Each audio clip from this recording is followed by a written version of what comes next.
স্বামীর সাথে কখনোই ৩ রকমের আচরণ করবেন না, তাহলে কিন্তু ওই সংসারটা ভেঙে যেতে পারে।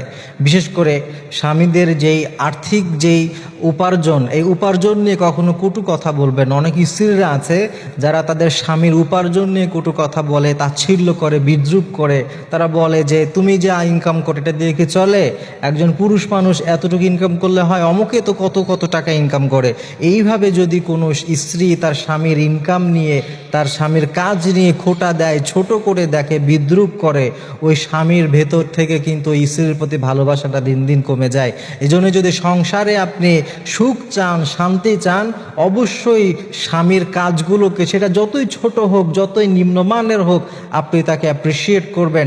আপনি তাকে বলবেন যে না, তুমি সারাদিন আমাদের জন্যে, পরিবারের জন্যে, ফ্যামিলির জন্য হাড় ভাঙা খাটুনি করো, আল্লাহ তাআলা তোমার এই কাজে বরকত দিক, তোমার রিজিকে বরকত দিক। এইভাবে আপনি যদি অ্যাপ্রিসিয়েট করেন, আপনার স্বামীর ইনকাম যদি কমও হয়, আপনার সংসারে যদি অভাবও থাকে, এরপরেও আপনার এই কাজগুলো দেখে আপনার স্বামী আরও বেশি বেশি কাজ করার চেষ্টা করবে। সেই চেষ্টা করবে আমার স্ত্রী এত ভালো, কিভাবে তাকে আরও ভালো রাখা যায়, সেই কিন্তু সেই ব্যবস্থাটাই করবে।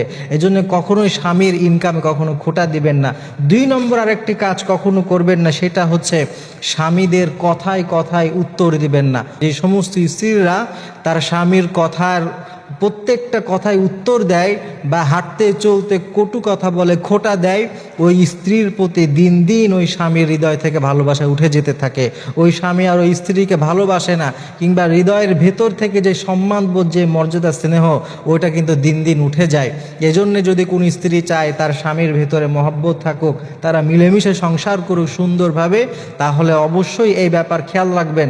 স্বামী যদি রেগে কখনো কোনো কথা বলে, সেটার প্রতি উত্তর করবেন না। কিন্তু সে যেই মুহূর্তে রেগে আছে, রেগে কথা বলছে, আপনিও যদি রেগে যান, তাহলে যেন আগুনের মধ্যে একটা বিস্ফোরণ ঘটে যাবে। ওই সংসার কখনোই ভালো মতো সারভাইভ করবে না। এই জন্য সংসারে শান্তি চাইলে এই কাজটি থেকে বিরত থাকবেন।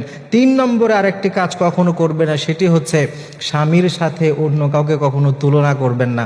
এই জন্য যদি সংসারে শান্তি পেতে চান মায়েরা, বোনেরা, স্ত্রীরা, তাহলে অবশ্যই আপনারা খেয়াল রাখবেন স্বামীর প্রত্যেকটা কাজকে অ্যাপ্রিসিয়েট করতে, তার কথায় কথায় ঝগড়া করা থেকে, কথায় কথায় প্রতি উত্তর দেওয়া থেকে বিরত থাকতে, এবং বেশি বেশি আল্লাহ তাআলার কাছে দোয়া করবেন, সবর করবেন। আপনিও একটু যদি সবর করেন, একটু যদি স্যাক্রিফাইস করেন, দেখবেন আপনার এই সবরের বিনিময়ে আল্লাহ তাআলা, আপনার স্বামী যদি একটু বেশি রাগীও হয়ে থাকে, তার ভিতরের, তার হৃদয়টাকে কোমল বানিয়ে দিবেন। আল্লাহ তাআলা বলেছেন মাওয়াদ্দাতা ওয়া রাহমা, স্বামী আর স্ত্রীর এই বন্ধনটাকে আল্লাহ তাআলা মাওয়াদ্দাতা ওয়া রাহমা বলেছেন, প্রশান্তিময় একটা জিনিস বলেছেন, যে স্বামী আর স্ত্রীর মাঝে একটা প্রশান্তির কোমল সম্পর্ক থাকবে। এটা কিন্তু ইনশাআল্লাহ তাআলা থাকবে।